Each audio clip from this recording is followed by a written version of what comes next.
and let the amazing Stanford team join us at the stage, James and Vince.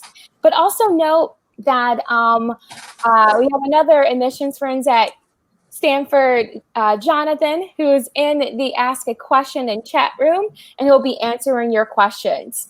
So, all right, team, it is your show. Welcome. Awesome. Thank you so much, Brittany, for having us, and nice to meet you. I hope you're all doing well.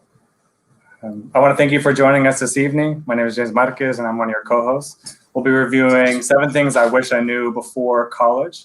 We interviewed current students, alumni, first-generation low-income, underrepresented minority perspectives, and sort of consolidated them together to make this presentation for y'all. So here's our agenda for today. I'd just like to begin by acknowledging our current situation. We are in a current worldwide pandemic where access is varied across every person. Our homes, phones, computers, whatever, our internet might go in and out. You might hear a dog bark or a baby cry, and that's all right. I also want to acknowledge that this is international demonstrations led by Black Lives Matter is occurring right now. And we stand with those demonstrating against anti-Black institutionalized racism. We reaffirm our commitment to affirmative action. In this, we read holistically, we read in context, and so know that that goes into all of our admissions. I'm going to move on to introductions now. Vince? Hi, everyone. My name is Vince Mua. I am an admissions counselor here. I work primarily as the liaison to the AAPI community, as well as the queer community. Prior to this, I actually worked as a public school international college counselor. So I know a lot of the things that you all may be going through, and I'm looking forward to talking with you all today. Nice. And like I said, my name is James Marquez. I'm working in the admission office as well. I'm improving in Italian. I'm a liaison to the MARCAS, the Muslim Affinity Group, El Centro Chicano y Latino, and for the FLY Center, the First Generation Low Income. And I will have the students introduce themselves in just a little bit. For now, I want to talk about something that goes about without saying, the non-cognitive variables. So these are variables that are shown to predict success after college. They're skills demonstrated beyond quantitative measures, beyond your GPA, beyond your standard test scores. So for example, it might look like you are able to identify a strong sport person. And you might think that's normal, but in an essay or extracurricular, we can use that evidence that you've accessed and sustained someone that you can compare, so that you can really lean into. I think it's really strong too. Hey there, James. I'm sorry to interrupt, but it looks like our PowerPoint presentation is not featuring. Let me have you share the presentation again. Okay.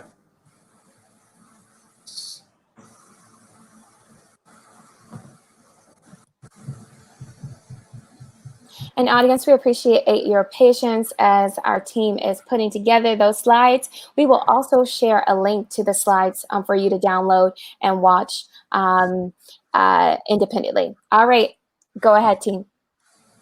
All right.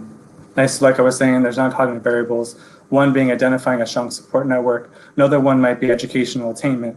And so in this one, we might be seeing you express what the 4-year degree will be, how that impacts you, show understanding of the value of the 4-year degree, how you might bring what you've gained back to your community. So you might just gloss over, you might think it's typical, you might think that's what everybody, but you might be surprised about the strengths that you already have that you might not be highlighting.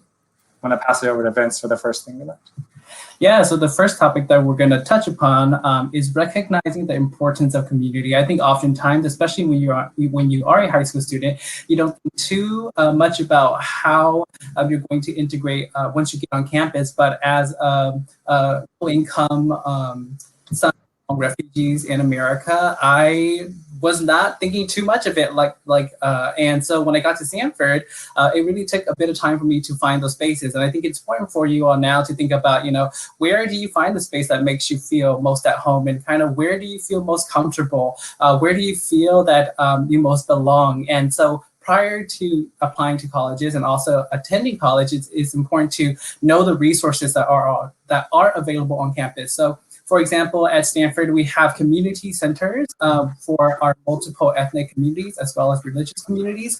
So for example, we have the Asian American Activity Center on campus, the AQC. I worked there all 4 years, undergraduate student. For our Asian American students, and we also have BCSC for our Black students, and the Marcas, as James talked about earlier, El Centro Chicano, our Native American Cultural Center. All of these centers have their own spaces on campus to allow you to really explore these identities, but also for other individuals who do not identify to also come into those spaces and to learn. In addition to that, one of the most special aspects of Stanford as well is that not only do we have community centers, but we also have ethnic focused dorms on campus. And these dorms are really here to allow students to engage further with their identities and also these communities. So in tandem with, for example, El Centro Chicano, we have El Centro on campus. Oh, sorry, no, we have Casa Zapata on campus, or in tandem with the AQC, we have Okada House on campus. So these spaces truly allow students to further engage in finding community that they may not have thought about prior to coming to university. So definitely look at those opportunities. We have all the logos here, so you can definitely access these spaces and the information to them as well online. So I'm gonna pass it right on over to James. Thanks, Vince. The next thing that I always talk about, we learned, is know where the money comes from. You might see the sticker price and run away and think there's no way I could afford that. Or you might think, is this what it costs? Or what do these costs mean? Knowing that all financial award letters do not look the same. Unfortunately, they don't have similar text, or there are synonyms, but not necessarily the same word. So going and comparing a grant versus a loan. So I wanted to highlight a couple things that had need-based versus merit-based. Need-based, Stanford is one of the universities that will meet demonstrated need. Merit-based might be more on quantitative measures that will earn you a scholarship for that institution. You might look into, I have another document here, if you're someone who is undocumented, noticing which schools might be able to fully fund you, or there's other schools that have specific processes for you. So looking into how that might factor into your decision. Also, think about how this university responded to our current pandemic, COVID-19. That's going to give you a prediction of how they might respond in the future with your financial aid. Just like Stanford has reaffirmed its commitment to financial aid. You can check out that link to look and see what we were able to do for this spring semester. Please make sure to look for scholarships that are available in an undergraduate student. They still occur while you're in college. It's not just a before school and then I'm done. Also, on college campuses, there's going to be places for emergency funds. So check out, where can I find that money for those boots or for that computer or for that emergency flight home if Auntie gets sick? Really check out those resources, because there are different pockets of money around universities. And lastly, we know about work. Vary your experiences. Check out to see what the work requirements are related to your financial award. I'll send you back to Vince. Great, and then we're gonna go on into this next slide. You'll see that there is a duck on the top left corner here. You might be wondering, why is there a duck? The Stanford mascot is not a duck. And this is, we're gonna talk about something called the Stanford duck syndrome. So as you can see in the picture, the duck above water looks like they're gliding along just so elegantly, but below the surface, their feet are trying to paddle to keep them above water. And this is something that we see some students do experience at Stanford, but also in general institutions of higher education. You know, they might feel that they are trying their hardest to maintain this state of just happiness and just a state of just being euphoric about being in university, but in actuality they are struggling. And oftentimes, sometimes students also think that they are the only ones, right? Which then leads on into this idea of imposter syndrome, that you don't belong at an institution, that you are the only one struggling while other individuals are not and are looking very much so like they're gliding along. But it's important for all students to realize and recognize that your admission to any institution of higher learning is not incidental, and that it is that your admission is very much so based on a purposeful review of your application in regards to where you're coming from, your background, the resources that have been made available to you. And in this sense, focus on your self-confidence, focus on how you can better build your understanding of who you are in the context of where you're coming from, but also kind of where you want to get to at the end of the day, right? You have to remember that you deserve to be at institutions like ours, and that we are actively seeking students like you. So do not feel that you don't belong, and remember that you all deserve to be happy at any institution that you are at. And so because of that, make sure that if you are experiencing any of these kind of situations, even now as a high school student, that you really tackle that head on, right? So that once you get into university, it can be something that you can overcome a little more quickly. I'm gonna pass it on over to James. Sure, I didn't want to interrupt you. Another thing that is going to be huge is a huge social change when you go from high school to college. I remember I had a student, I was like, oh great, Maria and I were in 4 classes, we're going to be best friends.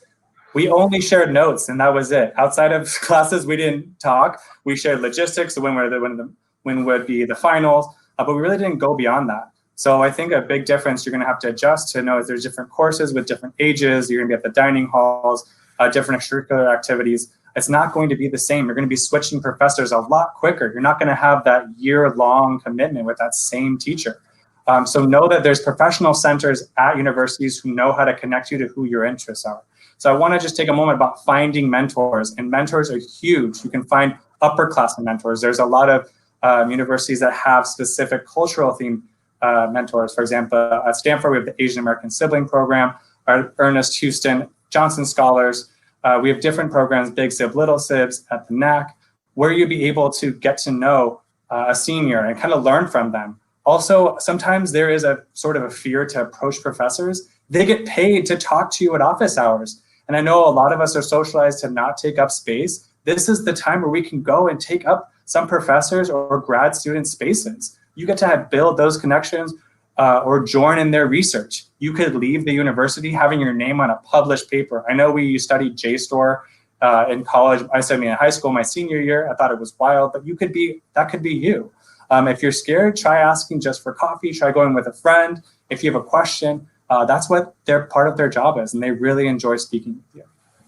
I'll send it back to Vince. Mm-hmm. And so the next thing is to, while we are encouraging you to talk with your professors and to take advantage of these kind of sessions, we do also want you to remember about self-care. Self-care right now as a high school student, especially given our current circumstances in our nation, is very important for you to develop these skills to be able to move forward once you do attend university.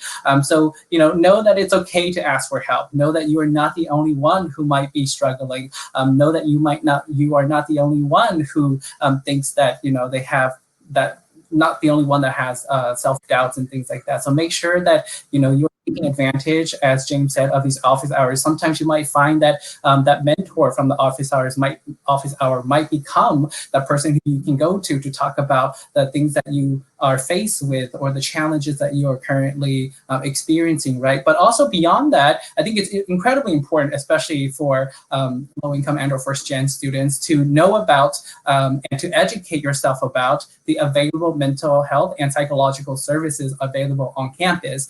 So at Stanford, for example, we have CAPS, which is the Counseling and Psychological Services Center. We have the Health Vaden Clinic. We have community centers. The great thing, too, about the community centers is that we actually have professionals who identify in the communities that these centers focus on. So, for example, there is an Asian American psychologist who comes into the center every week to talk with Asian American students. So if you feel that you would like to connect with a professional who might have a deeper understanding of your cultural backgrounds, then we do provide that for students as well. Sometimes you might look at your residence hall assistants, right? Your RAs or your your peer health educators, your fees at Stanford, or even your upperclassmen, right? They've also gone through this process. So remember that it is important for you to take care of yourself, and that there are others around who can help you address any of those issues. From, it can range from things like imposter syndrome all the way to, tackling homesickness, or talking about how to best access financial resources, or how to find jobs and things like that. So make sure that you are taking care of yourself spiritually, emotionally, physically, and mentally. So with that, I would send it back to James. I know we're throwing a lot out at you, but it's because we care. We also wish we would have known to expand our comfort zone and prevent burnout.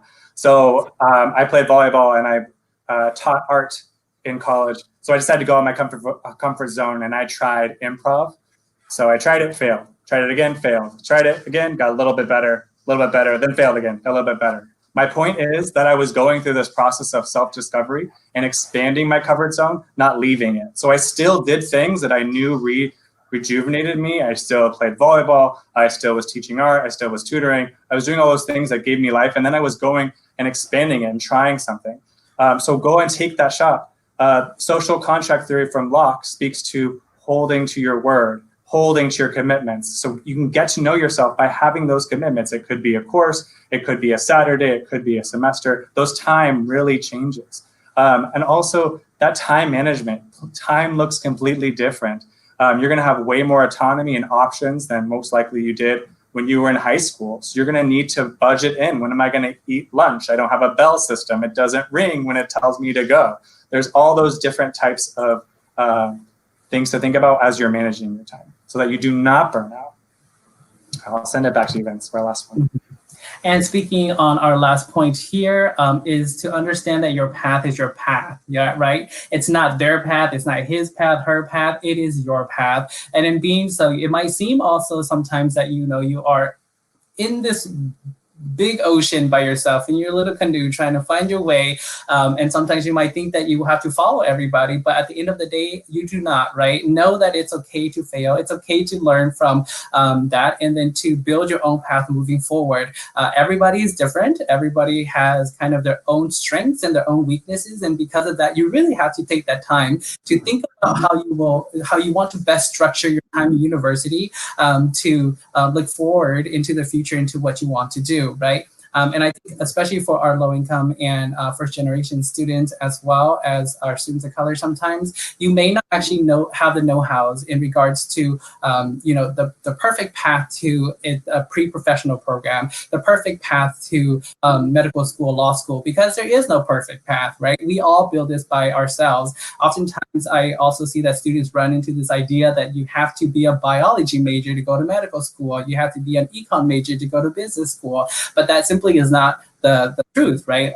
All of these pre-professional programs require you to complete a set number of courses, and that allows you to apply to their programs, and that's all you have to do. So, for example, I have a friend who was an East Asian Studies major whose focus was in Korean, and she finished her medical school and residency from Columbia University, right?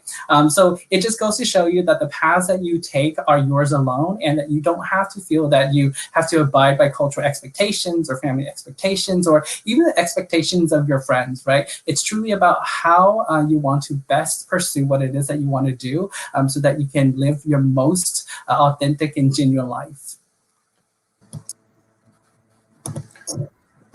Nice. And we just have a couple endpoint tips, and then we're going to move into our student panel. One is if it's available to you, if it's in your way, to search out these fly-in programs. There's a bunch of options to get out of context for your high school and exposure to college life. So that's a link actually to College Greenlight. Thank you for compiling those.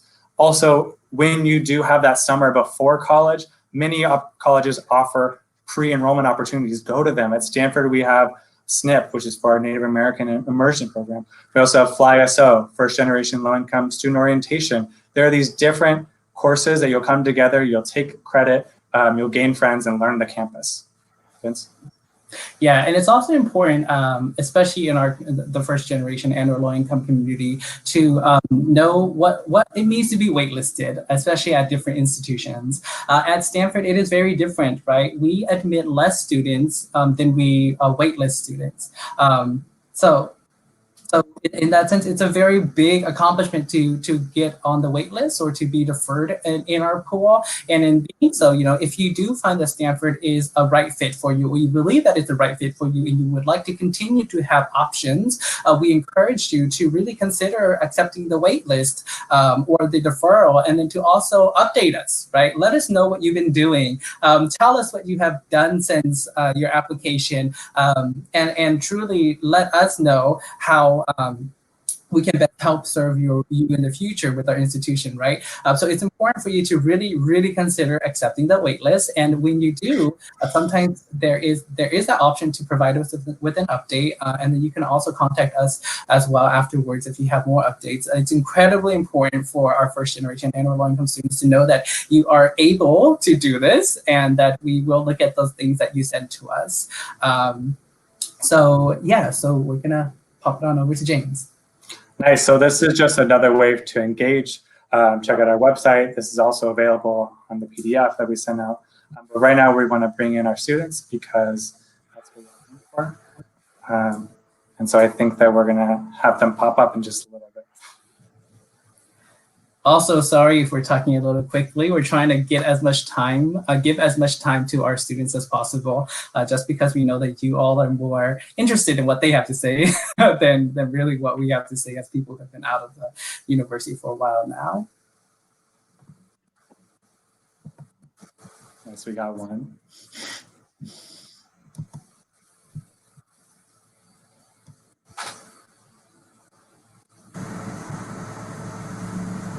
Great. So they are both here. So again, as James said, we're going to transition over to the student panel. Thank you so much for joining us, Aaron and Crystal. We would love it if you could introduce yourselves to us. Yeah, for sure. So I can go ahead and get started. My name is Aaron, and I am a senior at Stanford now. Crazy to think that I'm finally done with my undergraduate career. I study management science and engineering, which is the degree I believe Colleen was talking about in the chat earlier. And finally, I use he, him pronouns, and I'm from South Florida. Hi, everyone. My name is Crystal or Cristal Perez. I use she, her pronouns, and I'm a senior studying biology from Denver, Colorado. And yeah, is there anything else I shouldn't say? I think that's it. So thank you so much for those introductions. So we're going to first ask both Crystal and Aaron 3 questions before we hand them over to you all for your burning questions. So please feel free to submit your questions now. So in our presentation, Crystal and Aaron, we've talked a little bit about how important it is to understand the systems and the structures of colleges and universities. Did you two find any challenges in adapting to your life as college students from high school? Yeah, absolutely. I think in high school, I did a really good job of kind of keeping down my commitments and really focusing on like the 1 or 2 things that I was really the most passionate about. I think that lended itself really well to my college applications because I had such a plethora of things to talk about for these 2 organizations I was part of and really committed to. However, that really changed when I got to college.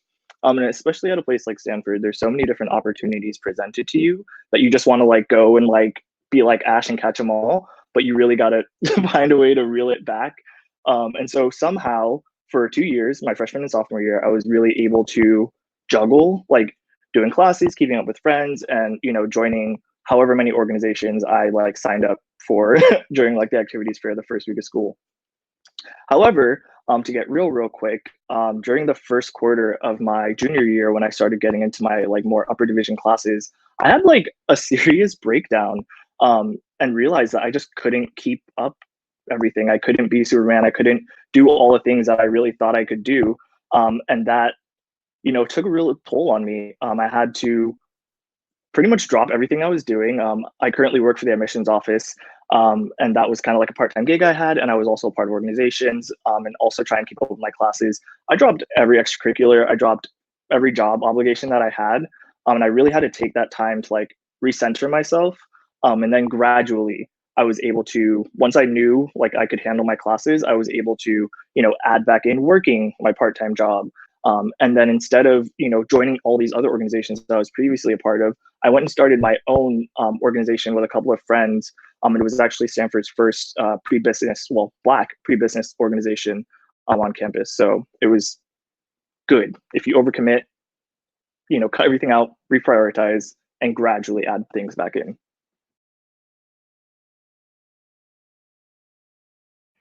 Awesome. Yeah. So I also struggled. I went to a really, really small school. I went to a K-12 school. I had the same math teacher all 4 years, right? And so when I got to Stanford, just like echoing what Aaron said, you're sort of presented with all of these opportunities and you really want to like take a bite at everything.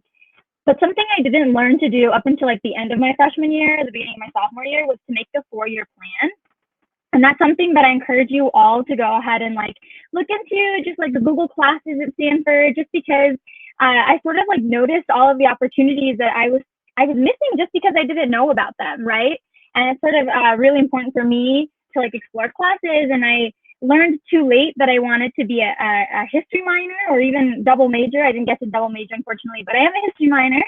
And so if I would have explored earlier, I thought I could maybe, take more classes, right? Like learn a different language. I know Spanish, but I don't know any others, right? And just kind of learn more about myself, but also others in the meantime.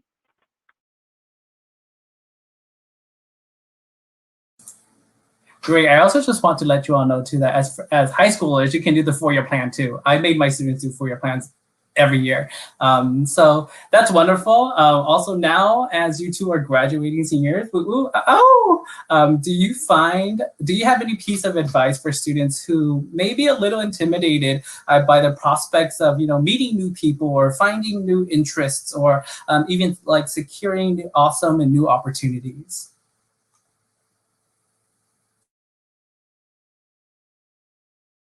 Yeah, so I can go ahead and start on that one. I think the biggest thing for me personally, I follow this in my general life and also once I got to Stanford, is to just be adventurous and take risks. I remember my freshman year at Stanford, we have a like full year language requirement. And so for that, a lot of my friends were taking Spanish, but growing up in South Florida, I had been taking Spanish throughout my like K through 12 academic career. And so I realized, let me try and do something that's going to challenge me and, really be adventurous with it. And so I ended up doing Chinese, 1 year of Chinese. And first of all, the class was incredible. And this was where I learned actually that I'm a very visual learner. For a lot of people, Chinese is actually quite hard because it's a character-based language and there isn't a dedicated alphabet. For me, it was very easy to memorize characters for some reason. My brain is already weird and wired differently, so it was great to know that there's another thing I can do that like is applicable. And so on top of that class being like a really cool and awesome experience, I actually, at the end of my freshman year, I didn't have any plans for my summer, no internships lined up or anything like that. But my professor actually told me about our school's global studies program. And basically they pair you up with an alumni who's working at some company outside of the United States. And they pay for you to go and work with that person. I ended up landing an internship at GoPro in Shanghai, which was an incredible experience to live in Shanghai for 2 months as a 19-year-old. I don't think I ever would have considered myself doing that before getting to Stanford. And it was such an awesome opportunity to fully immerse myself in the culture and the language and meet some really, really incredible people. So be adventurous whenever you can.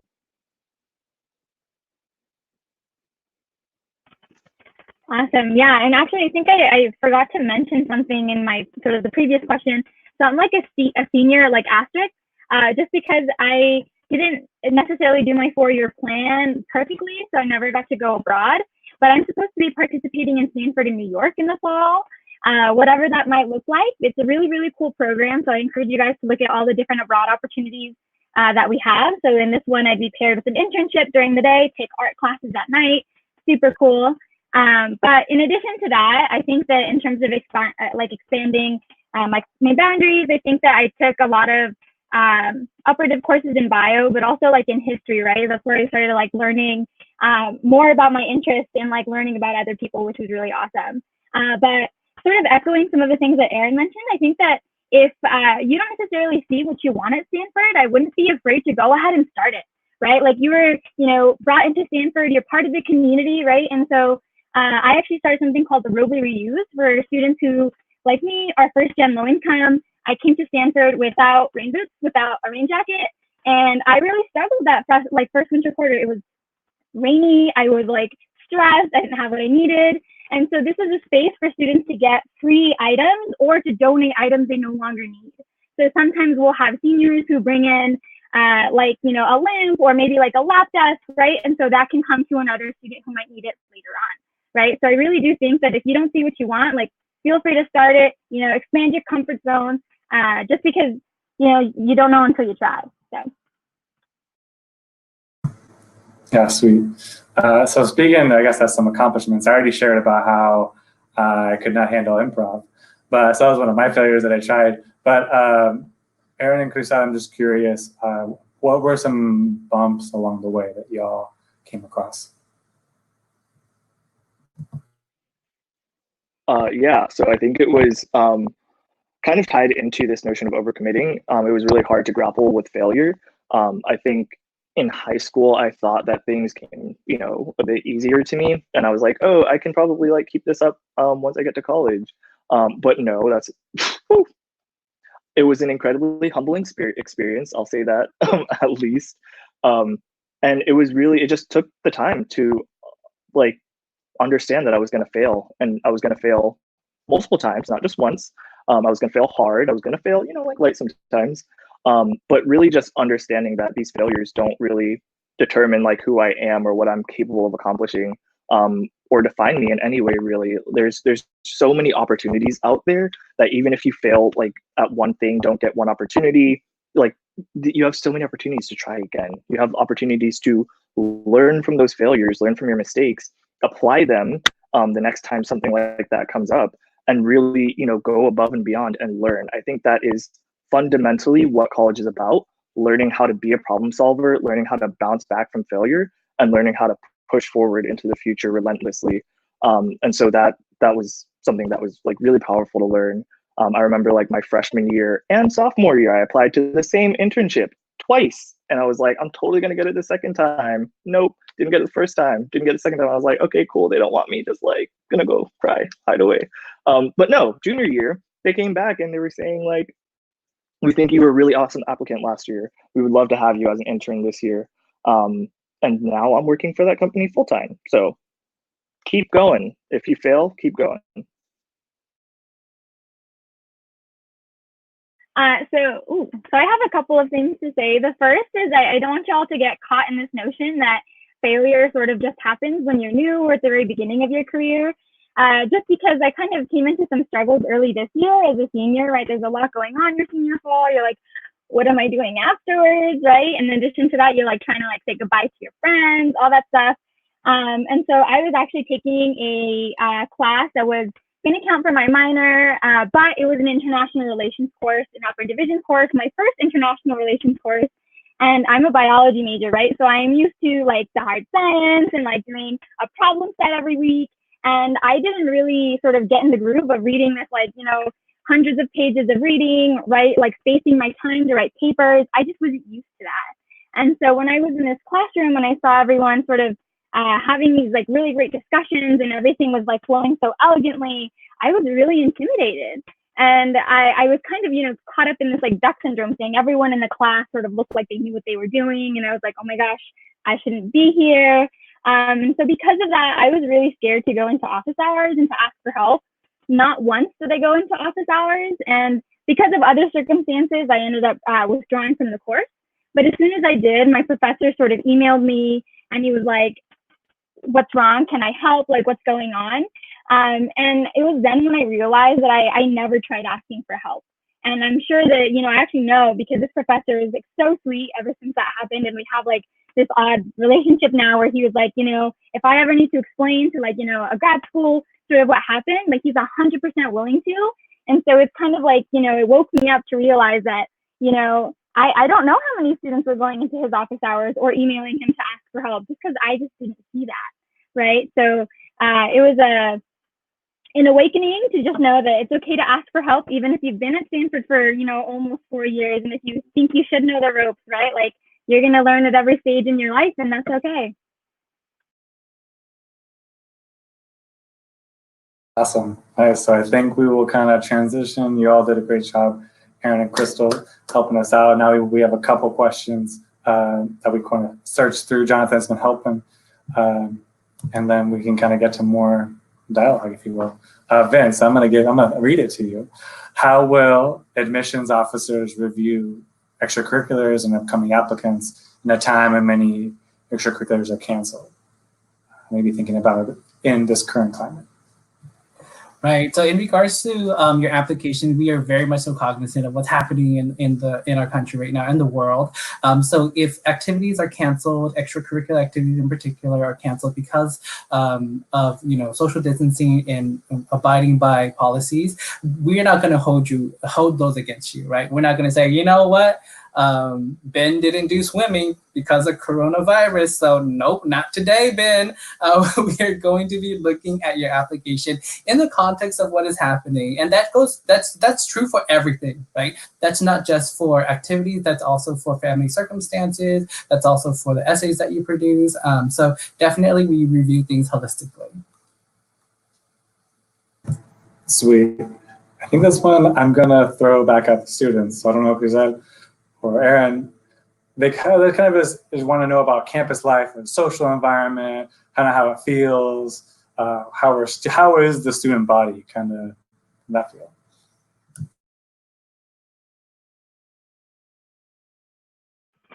I can go ahead and go first. So I think the student body is definitely what you make of it, just because I'm a tour guide, so I know all these random numbers. We have more than 650 student groups, right? And so like that is way too many student groups for you to like probably try during your time at Stanford, right? But James mentioned during the presentation, you could always sort of like leave one, after 1 year and try something new.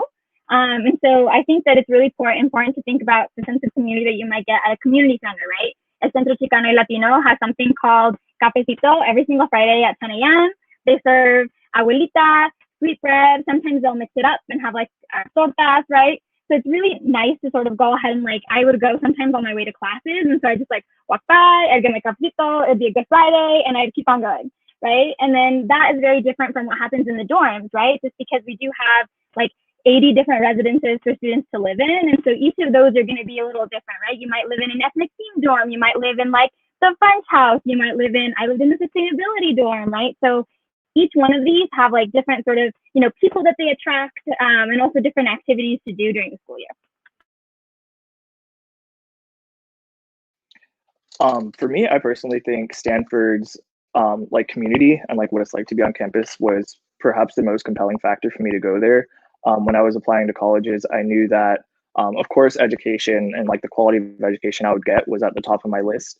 But when it got to applying to schools that fall in the same category as Stanford, I knew, most likely I was going to have a very excellent educational career and a lot of opportunities presented to me after that because of it. And so I really started looking at, what other things can Stanford provide me with? As someone who's quite adventurous and, loves to goof around and have fun when it's time to have fun, but also crack down and be serious when it's time to be serious. And so when I visited Stanford, and I know, unfortunately, campus visits and stuff are not necessarily going to be happening anytime soon. But when I got to Stanford, I kind of immediately knew that I wanted to be at that school. I didn't visit until after I got accepted because I didn't want to, get attached and then have my heart broken like other things. But I knew immediately. It was like an instant connection because the campus is gorgeous. It's a nice, isolated area, but also a really strong community. I am smiling every day that I'm walking through campus when it's very sunny and just nice to be outside. The people are super friendly. It took me a while, but I certainly found my group of friends who are the most incredible people that I know and I love hanging out with on a daily basis. And we're 30 minutes away from San Francisco, and I love going to concerts. So having that right next to me, and then also I'm someone who likes to be out in nature as well. There's so many hikes near Stanford. It's just so many things that Stanford was able to provide me. So being on campus and being a student at Stanford has just been incredible. Nice. Yeah, I can agree with you. It's about 91 degrees over here right now, so I feel you. I know that there's different ages in the audience, so some folks are in middle school up to juniors. And another big factor, the elephant in the room, is talking to your parents. Like you said, Aaron, you didn't see Stanford until your admit weekend. So and Cristal, like, how did you talk to your parents about, hey, I'm gonna apply to this school on the other side of the country? How did that conversation, and you feel free to share what you feel comfortable sharing. I'm not trying to put anyone on blast, but I'm just kind of curious how you were able to maneuver that.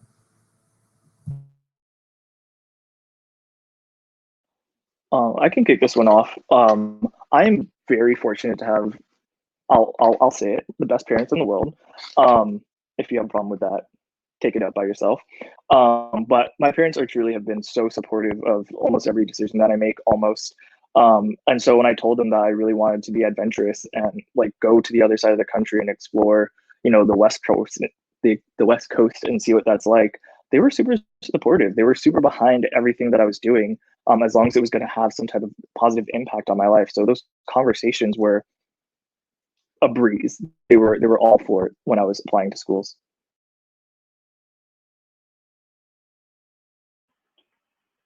So very frankly, like I mentioned before, I'm a first-gen low-income student, so my parents didn't really know what I was doing when I was applying to colleges, right? It was like, I had a lot of help from guidance counselors. I also did this program called LIDA. So they were really, truly the ones who were very instrumental in the things that, helped me build my, which colleges I was going to apply to. And I think once my parents, they knew I wanted to go to college. That was the goal, go to college.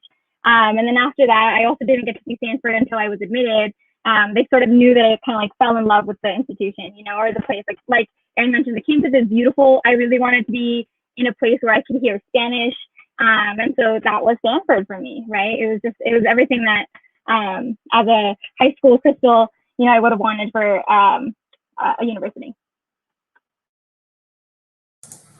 Cool. So one of the questions that we do have here as well is, what are some misconceptions about Stanford that high school students should not have? From the admissions standpoint, we always tell students like, in regards to test scores, there are no minimums or whatever. But in terms of the lived student experience for both you and Crystal and Aaron, what are some misconceptions that students shouldn't have? So I think the one at the top of my mind is this whole like STEM versus this like techie versus fuzzy debate that's frequently surrounded by Stanford for some reason. Yes, Stanford has an excellent, engineering program across all of their departments, but Stanford's other programs, social sciences and like liberal arts, are so incredible. I've taken such an interdisciplinary course of studies because Stanford allows me to do that in being on the quarter system and, having the opportunity to like not choose your major until the end of your sophomore year. There really isn't any divide between like STEM majors and like non-STEM majors. It's such an awesome opportunity to take such a breadth of courses. And the second thing is Stanford is really not competitive. It is a super collaborative organization. And the professors, the students, everyone wants to kind of like work together. I found myself getting through classes a lot easier by working with other students and forming study groups. No one's out to get someone else behind their back and like throw them off, send them to like shady like study guide or anything like that. And Stanford, at the end of your 4 years, they don't elect like a valedictorian or like salutatorian or anything like that. And so you don't feel this sense of competition. It's all like genuine desire to collaborate. I also really do want to echo the thing about being like a big tech school, just because so many people at Stanford try to like do stuff that's interdisciplinary, whether you're not even taking an interdisciplinary major. I'm just a biology major, but I decided to add on this minor. But because we also don't like have students apply to a specific school, that means you can take classes in like any of the 7 schools, even the grad schools, if the professors will allow you to. And so it's a really awesome way of like, taking a philosophy class. I've taken a couple of TAPs, which are theater and performance studies classes, which really helped me, just like learn and develop in different ways and sort of like engage with my brain in a different way, which is really, really awesome. And so in addition to that, the thing about being competitive, I'm pre-med, and so a lot of people, get this misconception that like a lot of pre-meds are going to be like super crazy and super competitive.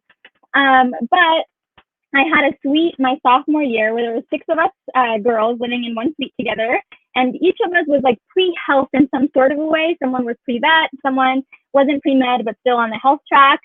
But we were all in like chemistry classes together. And so every Thursday before we would have our chemistry class, we would like sit down together and we would like, work on an assignment. And then whenever I'm in like physics or chemistry, there's these group chats that are like sort of made and everyone's just like, I'm stuck on this question on this preset, and it's really easy to like then go into office hours when you already know somebody from your group chat, because then you're like, I don't have to be this like awkward little turtle just kind of like sitting in office hours.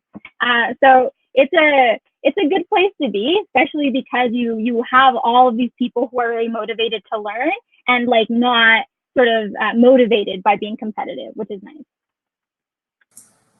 Great. So you've both talked a little bit about community on campus. So I'm also just curious, was it easy for you to find community on campus? And kind of, in that respect as well, is community strong on campus depending on whichever communities you identify in?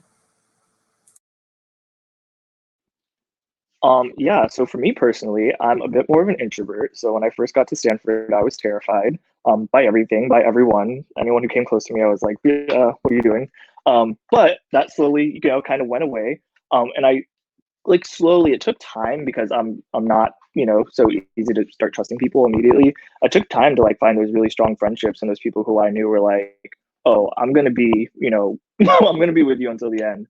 And so in that regard, it was a little stressful at first in like finding communities. And then in terms of like what specific community you are a part of or like finding community in those and how strong they are. For me personally, I'm a part of the Black and the LGBTQ plus community. And so both of those communities independently are super strong. And there are so many resources for both and physical locations for both to go and find your community in. So I would say that it's also strong in that regard. I think this is a really great question. So I'm not going to lie, when I first got to Stanford, I was feeling a little worried just because I wasn't living in Casa Zapata and I was also not part of LSP, right? So I didn't get in. And so automatically I kind of felt like I would be very othered, or I had like, this sense of FOMO.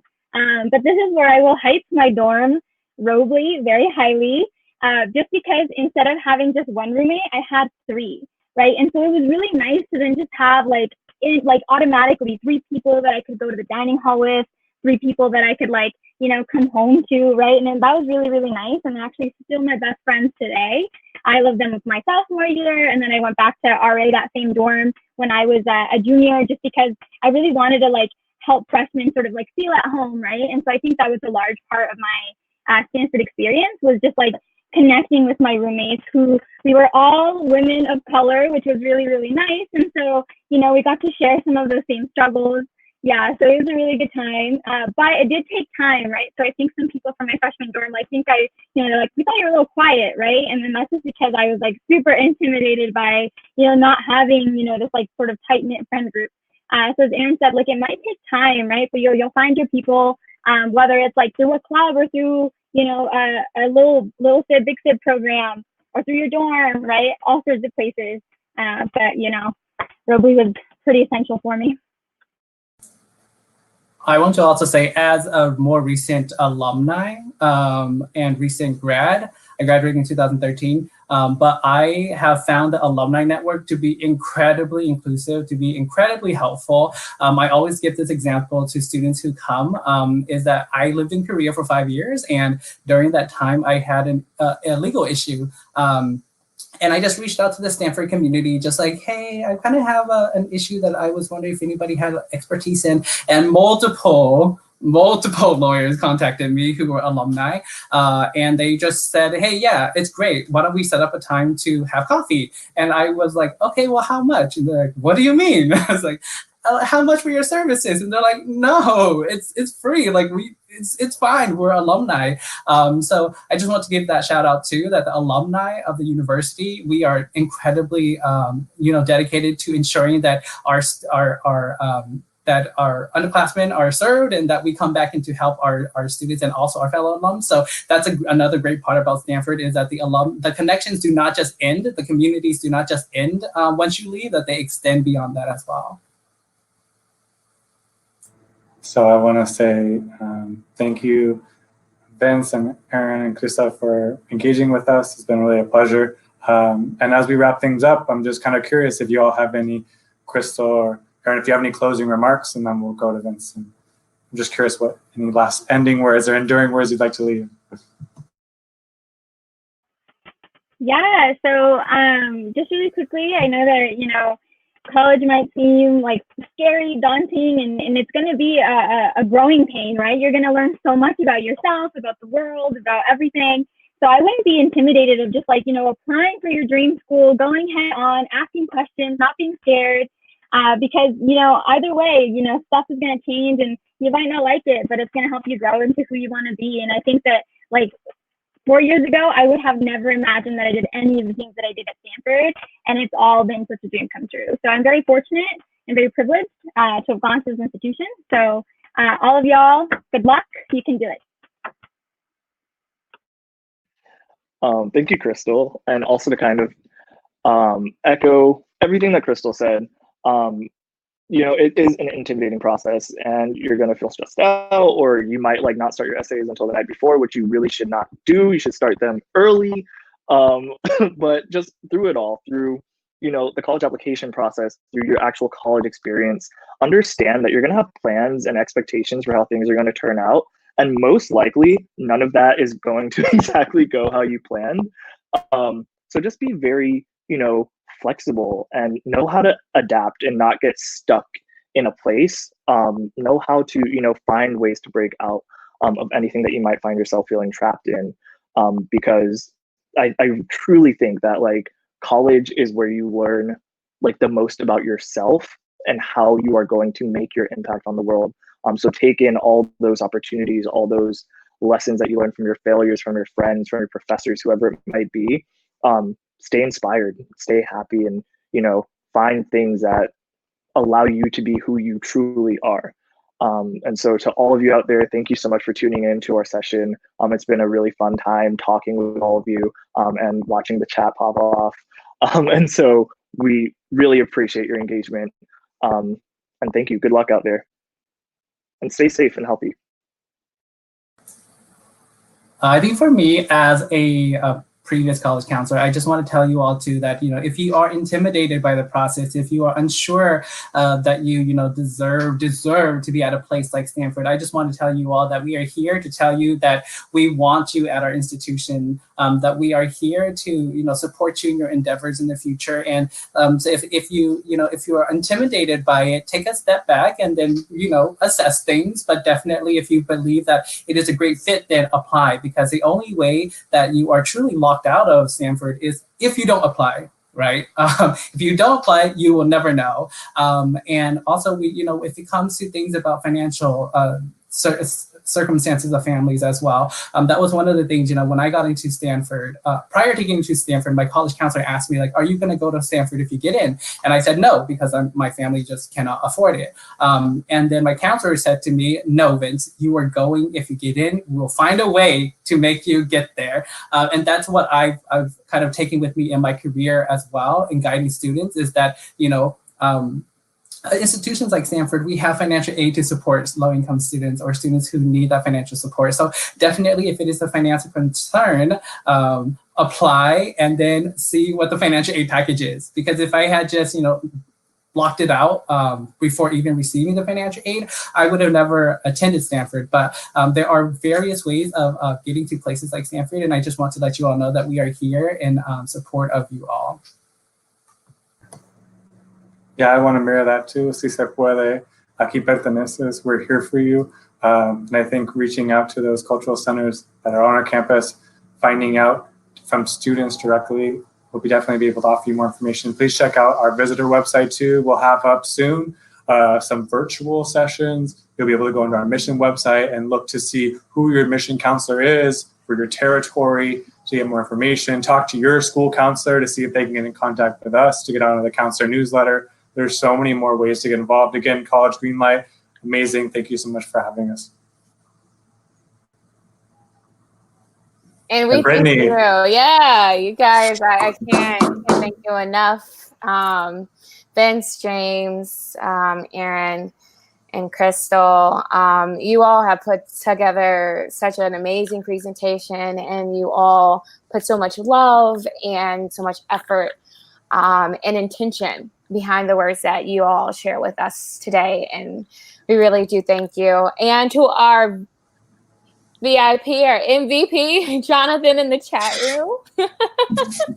Thank you so much. We understand that we weren't able to get to all the questions, but we will be following up with everyone to get at least some answers to your questions, and we'll follow up via email. So just make sure that your email address is up to date in your College Greenlight account so that you can see those responses. But before we conclude, I just wanted to dismiss our amazing Stanford team. You all did a really great job. You know, you could definitely sleep. Well, you can't really sleep right now, but we really appreciate you, and we hope you all enjoy the rest of your night. So I'll dismiss you. But before I dismiss our audience, I want to tell you guys, please complete our feedback survey. Stanford wants to know your thoughts here. It's really important for us to improve and create presentations that are meaningful for you. And it only takes 2 minutes to complete. And we also hope you feel more informed, comfortable about finding the best college for you. Just want to let you all know, University of Michigan, Harvard, and Stanford today have really invested in your futures and want you all to feel empowered walking away today, knowing that they want you to really be confident in taking the next steps in your education, and know that you have a community of advocates and people who really, truly want to see you do well. And so please do not hesitate to reach out to their teams and make sure that your voices are heard throughout this process. And join us tomorrow for round 2 of our online college block party, featuring a University of Chicago, Princeton, and the Gates Scholarship. You don't want to miss it. They'll be discussing topics including what it means to be a test optional college, how to highlight your story in the college application process, and a really great scholarship presentation led by Gates and Hispanic Scholarship Fund. So we hope you all enjoy the rest of your night. And also, don't forget to tell a friend. And also, don't forget, apply for that scholarship. It's about $1,000, the #1 fan scholarship. Make sure that you just take a selfie and include a hashtag CBP Summer 2020 or hashtag College Greenlight, and we'll set you all up. All right. We hope you all enjoy your night. Please be safe and get your rest, and we'll see you tomorrow. Take care.